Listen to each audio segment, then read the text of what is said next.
the 80% of remaining forest biodiversity globally. So things like that finally happened.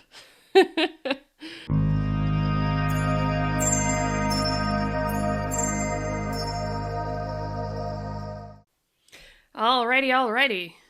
COP26 has just come to a close. The Conference of Parties, the 26th one, which was held in Glasgow, Scotland. And I thought it would probably be worthwhile to spend some time just recapping. And what better place to recap than the UN News Agency, which I'm sure is not totally biased. I'm sure it's not, right? Okay, so COP26 closes with compromise deal on climate, but it's not enough, says UN chief. Let's see. After extending the COP26 climate negotiations an extra day, nearly 200 countries meeting in Glasgow, Scotland, adopted on Saturday an outcome document that, according to the UN Secretary General, quote, reflects the interests, the contradictions, and the state of political will in the world today. Remember what I said when I first started, when I first talked about COP26 a couple of years ago? Wow. A couple of weeks ago, right when it started, I had a video on it, and I mentioned it very plainly. COP26 is not a science meeting. It is a political meeting. Very much is a political meeting. It is supposed to be around climate change, yes, and there's a lot of scientific reports that supposedly go into informing it, but it is a political meeting. It is a meeting of policy, and how are they going to do this, and how do we negotiate that, and all these kinds of different things. And one of the things, context-wise, that they have been trying to do since the Paris Agreement in 2015 is to figure out what the rules of the Paris Agreement are going to be. They never did that in the original Paris Agreement meeting, which is part of the reason it was a mess, in that they never quite figured it out. And we'll get into all of that in a second. I think they covered a lot of it in this piece, if I recall correctly, as they skimmed through it.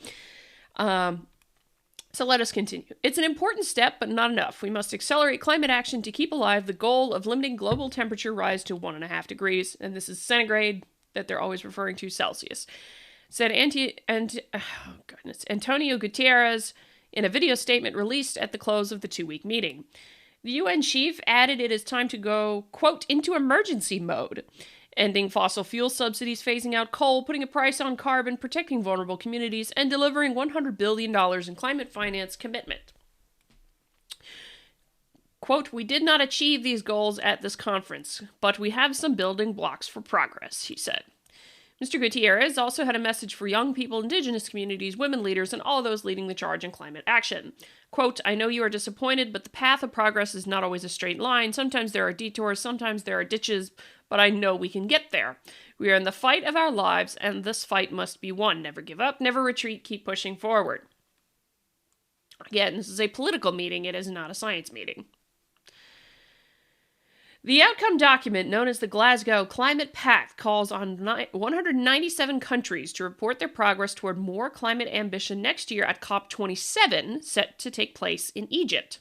I wouldn't mind going to that myself, because it's like Egypt is a country one of many countries I've really actually wanted to visit. But anyway, that's a whole other thing. The outcome also firms up the global agreement to accelerate action on climate this decade.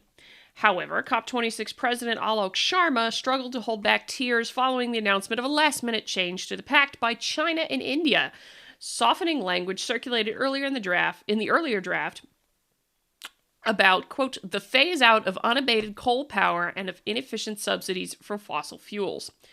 As adopted on Saturday, that language was revised to phase down coal use.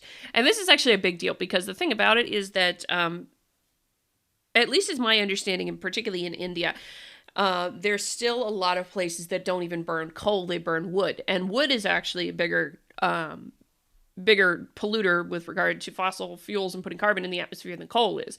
And coal is even more so than natural gas, and go on down the line. So there's that is my understanding as to why India would have done that. Or wanted that. China, I'm not so sure, because China is doing all sorts of things. Because I think China announced recently, if I'm not mistaken, they're building something like 150 nuclear reactors. So, there's that. But by other terms, okay, so let me continue. Mr. Sharma apologized for, quote, the way the process has unfolded, and added that he understood some delegations would be, quote, deeply disappointed that the stronger language had not made it into the final agreement. By other terms of the wide-ranging set of decisions, resolutions, resolutions, and statements that make up the outcome of COP26, governments were, among other things, asked to provide tighter deadlines for updating their plans to reduce emissions. On the thwarting question of financing from developed countries in support of climate action in developing countries, the text emphasizes the need to mobilize climate finance, quote, from all sources to reach the level needed to achieve the goals of the Paris Agreement, including significantly increasing support for developing country parties beyond $100 billion per year. So one of the things that was in the Paris Agreement was the idea that developing countries, U.S., Europe, and more, actually, I think there's more to it than that, but would provide $100 billion total per year. I believe that was per developing country, but I'm not sure. I'm not 100% sure on that. I'm a little fuzzy on.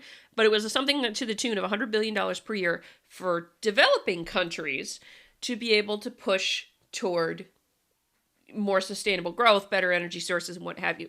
And I believe some of this comes from the idea of leapfrogging. So leapfrogging is an energy concept that's been around for a while. Michael Schellenberger's talked about this a fair bit. I think Bjorn Lomborg has too, but I'm not 100% on that one. But it's the idea that instead of going up the evolutionary chain of energy from wood to coal to natural gas to then nuclear and renewables, you can just have people leapfrog from wood to renewables. You don't need the evolutionary thing in the middle. That's never worked. That has been tried. It has never worked, at least to the best of my knowledge. But I imagine that's what some of the idea of the $100 billion was supposed to be for, is to go straight, no more down the chain of fossil fuels, you go straight to renewables. That doesn't seem to work very well in terms of economic improvement in the country, but also being more fossil fuel environmentally friendly anyway. So there is that. But that's where that came from. So, just so you know. 1.5 degrees, but with a weak pulse. Quote, negotiations are never easy. This is the nature of consensus and multilateralism, said Patricia Espinosa, the executive secretary of the United Nations Framework Convention on Climate Change. She stressed that for every announcement made during the past 2 weeks, the expectation is that the implementation, quote, plans and the fine print will follow. In other words, they haven't announced, I don't know. Quote, let us enjoy what we accomplished, but also prepare for what is coming, Ms. Espinosa said, after recognizing advancements on adaptation, among others. Meanwhile, COP26 President Alok Sharma stated that delegations could say, quote, with credibility, that they have kept 1.5 degrees within reach. Quote, but its pulse is weak. It will only survive if we keep our promises, if we translate commitments into rapid action, if we deliver on expectations set out in this Glasgow Climate Pact, to increase ambition to 2030 and beyond, and if we close the vast gap that remains, as we must, he told delegates. Again, the delegates are not scientists. These are political people. These are political people and diplomats from different countries. He then quoted Prime Minister Mia Mottley, who earlier in the conference had said that for Barbados and other small island states, quote, 2 degrees is a death sentence. And with that in mind, Mr. Sharma asked delegates to continue their efforts to get finance flowing and boost adaptation. He concluded by saying history has been made in Glasgow. Quote, we must now ensure that the next chapter starts the success of the commitments we have solemnly made together in the Glasgow Climate Pact, he declared. Okay, so what they're talking about here for the Barbados and what have you, and I do really understand the concern because it is an issue. A lot of the smaller island nations are somewhat at the whimsy of the ocean. In fact, they're very much at the whimsy of the ocean. If you think of, it was a couple of years ago, there was a great, very large hurricane that did some serious damage in the island of Vanuatu in the Pacific. And that island was wrecked all to heck, and there was a lot of flooding, trees down everywhere. It was horrific. But that's one of the reasons why there is the concern of what's going to happen, if with sea level rise and the storms and what have you, what will happen to these smaller island nations who don't have the same capacity as much so as others. So that is the concern. Whether or not it's the right idea to redistribute wealth from other countries from other countries to other countries is a different question. Here. So that's going to be the concern there. And I will let you leave your own judgments on that. I'm just here right now to summarize and provide some context, because I know not everybody follows this stuff the way I do. The least worst outcome. Earlier during the conference's final stock-taking plenary, many countries lamented that the package of agreed decisions was not enough. Some called it disappointing, but overall they said they recognized it was balanced for what could be agreed at this moment in time and given their differences. Countries like Nigeria, Palau, the Philippines, Chile, and Turkey all said that although there were imperfections, they broadly supported the text. Quote, "It is an incremental step forward, but not in line with the progress needed. It will be too late for the Maldives. This deal does not bring hope to our hearts," said the Maldives' top negotiator in a bittersweet speech. U.S. climate envoy John Kerry said the text is, quote, "a powerful statement," and assured delegates that his country will engage constructively in a dialogue on, quote, "loss and damage and adaptation," two of the issues that proved the most difficult for the negotiators to agree upon. The text represents the least worst outcome, concluded the top negotiator from New Zealand. Other key COP26 achievements. Beyond the political negotiations and the Leaders' Summit, COP26 brought together about 50,000 participants online and in person to share innovative ideas, solutions, and attend cultural events and build partnerships and coalitions. The conference heard many encouraging announcements. One of the biggest was that leaders from over 120 countries, representing about 90% of the world's forests, pledged to halt and reverse deforestation by 2030, the date which the Sustainable Development Goals to curb poverty and secure the planet's future are supposed to have been achieved. There was also a methane pledge led by the United States and the European Union, by which more than 100 countries agreed to cut emissions of this greenhouse gas by 2030. Meanwhile, more than 40 countries, including major coal users such as Poland, Vietnam, and Chile, agreed to shift away from coal, one of the biggest generators of CO2 emissions. Coal is bigger than natural gas. Coal does have a lot more CO2 emissions per ton than natural gas does.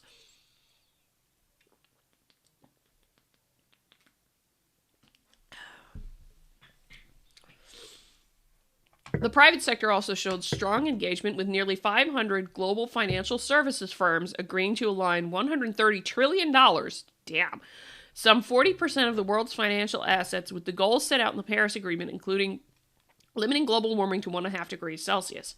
Also, in a surprise for many, the United States and China pledged to boost climate cooperation over the next decade. I did not hear about that. China's not our friend, folks. I don't know. China's not really anybody's friend. Not the Chinese people, the Chinese government. Chinese Communist Party is nobody's friend. In a joint declaration, they said they had agreed to take steps on a range of issues, including methane emissions, transition to clean energy, and decarbonization. They also reiterated their commitment to keep 1.5 degrees C goal alive. Regarding green transport, more than 100 national governments, cities, city-states, and major car companies signed the Glasgow Declaration on zero-emissions cars and vans to end the sale of internal combustion engines by 2035 in leading markets and by 2040 worldwide. At least 13 nations also committed to end the sale of fossil fuel-powered heavy-duty vehicles by 2040. So, in other words, next 14 to 20 years. Next 14 to 20 years, the goal is to have no internal combustion engines. No more gas-powered cars. FYI. Many smaller but equally inspiring commitments were made over the past 2 weeks, including by 11 countries, which created the Beyond Oil and Gas Alliance. Ireland, France, Denmark, and Costa Rica, among others, as well as some subnational governments, launched the first-of-its-kind alliance to set an end date for national oil and gas exploration and extraction. Quick refresher on how we got here. COP26, to keep it simple, COP26 was the latest and one of the most important steps in the decades-long UN-facilitated effort to stave off what has been called a looming climate emergency. In 1992, the UN organized a major event in Rio de Janeiro called the Earth Summit, in which the UN Framework Convention on Climate Change was adopted. In this treaty, nations agreed to, quote, stabilize greenhouse gases in the atmosphere to prevent dangerous interference from human activity on the climate system. Today, the treaty has 197 signatories. Since 1994, when the treaty entered into force, every year, the UN has been bringing together almost every country on Earth for global climate summits, or COPs, which stands for Conference of the Parties. This year should have been the 27th annual summit, but thanks to COVID-19, we've fallen a year behind due to last year's postponement, hence COP26. So yes, this is the 27th year of the initiative. It is the 26th meeting. Thanks for that. That's your kind of recap. It's a recap! It's a recap of COP26 for you in that sense here, but this is not the only place, of course, because the language here that they're talking about and the language issues is part of the reason you might see articles from different sources freaking out. And a prime example actually is actually CNN. COP26 ended with the Glasgow Climate Pact. Here's where it succeeded and failed. Glasgow, Scotland. So, some are calling it a success, others a failure, and many say it's something in between. Here's what it's in it so you can decide for yourself. I take CNN with a grain of salt because I don't necessarily trust that they're the ones actually... I don't necessarily trust them to be unbiased any more than I trust the UN news to be unbiased. Anyway, the agreement makes unprecedented mention of the role of fossil fuels in the climate crisis. That's something that even the landmark Paris Agreement was unable to achieve. The Glasgow Climate Pact calls for phasing down of unabated coal and inefficient fossil fuel subsidies. The language was originally stronger but was watered down several times.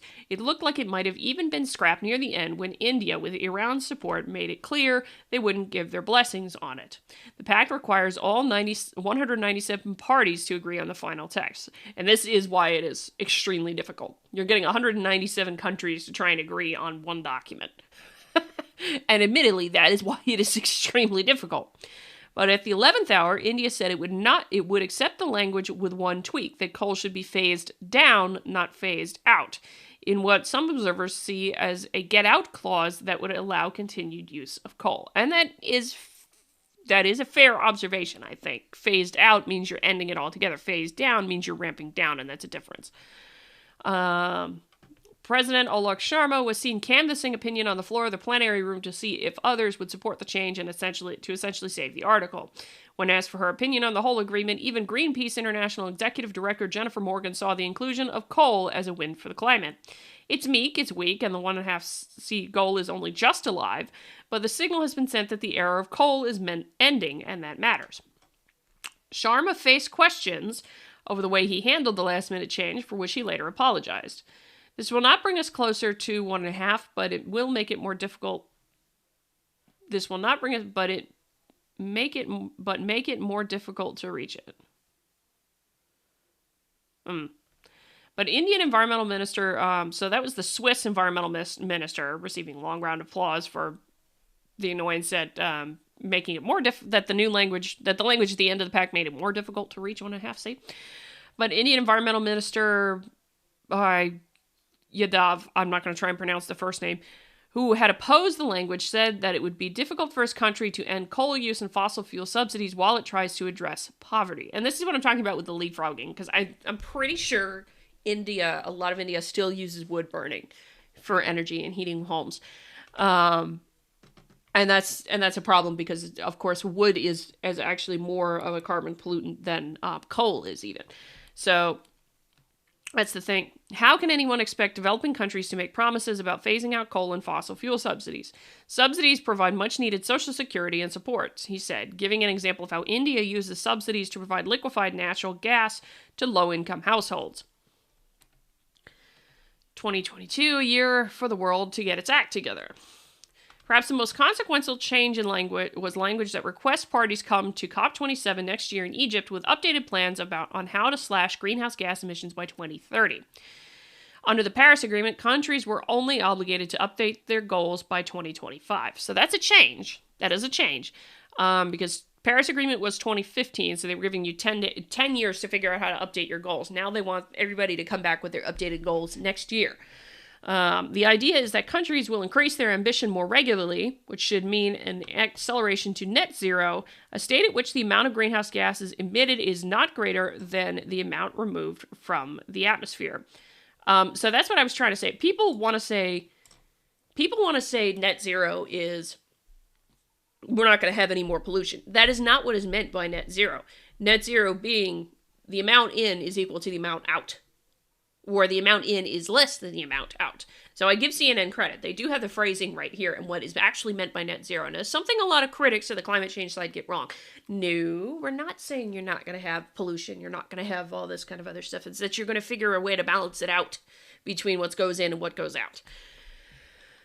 The latest landmark climate science report published, which I'm going to add one thing to that, which admittedly is going to be difficult in the sense that the primary sink, the primary thing that pulls carbon out of the atmosphere is biological. It is plants, it is trees, and what have you. And that's going to be difficult because there's only so much that can take up, and that is something that needs to be that is why we started pushing towards technologies like carbon capture and storage and things like that to pull more out of the atmosphere than naturally can come out of the atmosphere. Those are things like that that need to eventually, that are being looked at too. There we go. The latest landmark climate science report published by the UN in August calls for emissions to roughly halve by 2030 and for the world to reach net zero by mid-century to have any hope of keeping global warming to 1.5 degrees Celsius. The question now is, will countries actually do it? Quote, by agreeing to this emergency package, they have responded to the rising climate change with an excellent plan to keep 1.5 degrees Celsius within reach. This is Nick Mabey, co-founder and executive director of the E3G climate think tank. But the real task begins now as every country must go home and deliver on their Glasgow promises. So let's see.